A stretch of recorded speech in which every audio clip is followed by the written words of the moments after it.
Hello everyone, today we will be making peppermint meringues. I decided to double this recipe, so for it we're going to need 6 egg whites. We are going to need half a teaspoon of cream of tartar, 1 teaspoon of peppermint extract, a pinch of salt, and 1.5 cups of sugar. But I'm going to go ahead and add our egg whites to our bowl.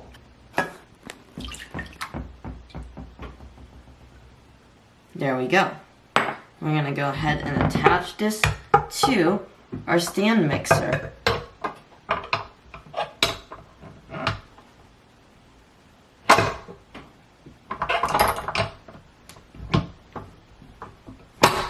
And there we go. But now we're going to go ahead and add our whisk attachment. And there we go, it's locked in place. So we're going to raise this up and go ahead and set this to high speed.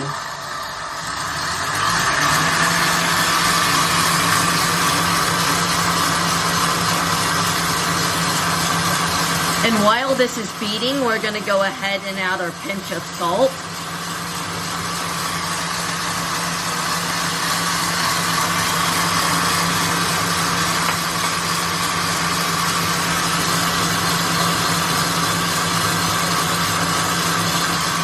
Right now we are beating the egg white until it is nice and foamy, and then we're going to add our cream of tartar and continue beating it until soft peaks form. Alright, our egg whites are nice and foamy, so let's go ahead and add our cream of tartar. Ooh, it's sticking a lot to our glass.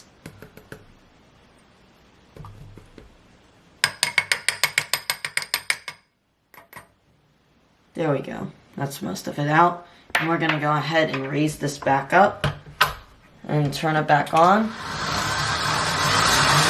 And continue beating it until our soft peaks form.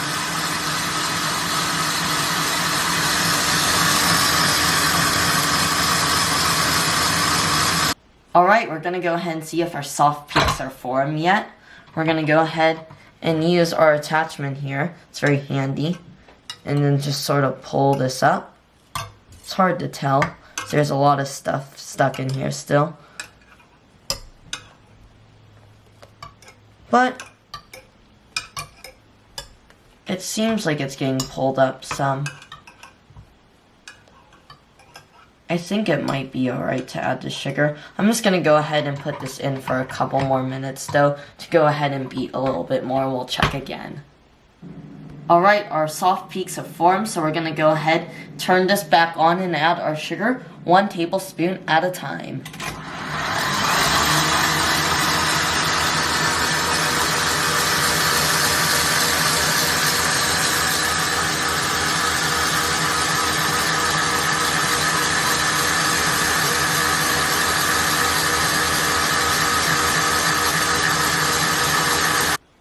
Alright, stiff peaks have formed, as you can see.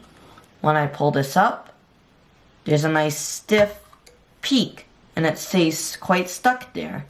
So we're going to go ahead and put our attachment back on here. And then we're going to go ahead and add our peppermint extract right here. So this is a teaspoon of peppermint extract. So let's go ahead and add this. I'm going to lower it a little bit. There we go. And we're going to go ahead and beat this up again so that any bubbles that have popped return.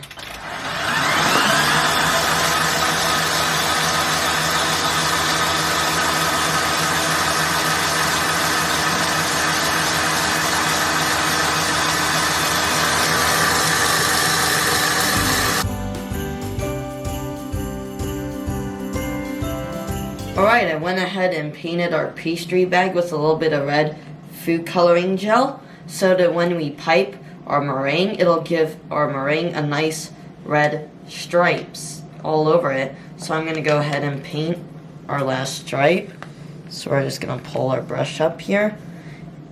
As you can see, it does look quite a bit messy, but the good news is once we are done piping, you won't be able to tell because the meringue will sort of correct my poor job and sort of straighten and smooth out all these ugly lines.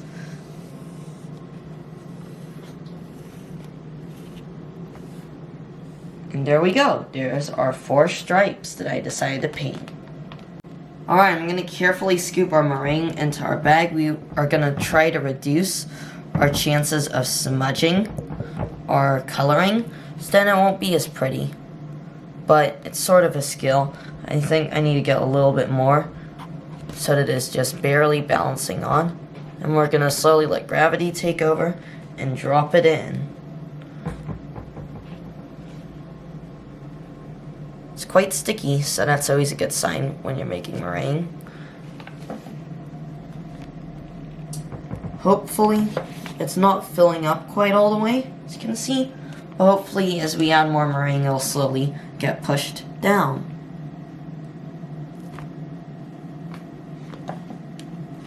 Alright, I decided to pipe a couple of meringues. I'm going to go ahead and pipe our third one right here.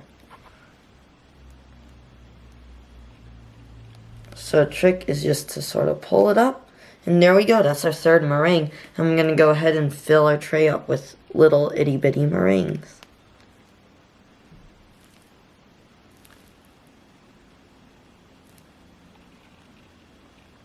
Now we're getting to the point where there's a lot of slack in our bag. So we're going to want to go ahead and try to twist this a little bit more. Oops!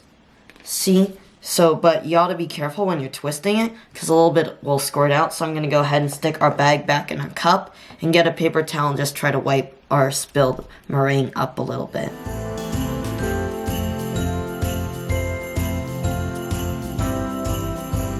Alright, it's been a little over an hour now, but because we made a double batch, it looks like they're not thoroughly cooked. Let's go ahead and open this up, but they seem to be a little sticky. And because you can see right here, look at the top row, it's pretty easy to see. They look quite a bit glossy, and they will be done when they look a little more dry and a little bit more dusty. So we're gonna go ahead and leave it in the oven and cook it a little bit more. And when it's done cooking, we're gonna go ahead and turn the oven off and leave it in a warm oven for 2 hours or so.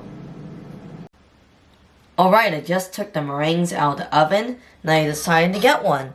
So here it is. Looks pretty nice. We have our stripes, we have our white part and our red part. So I'm just going to go ahead and give this a taste.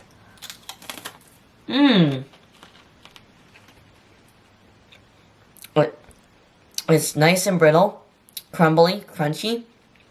And the second it hits your tongue, it just melts into nothingness. And it's very sweet and has a real nice pepperminty flavor.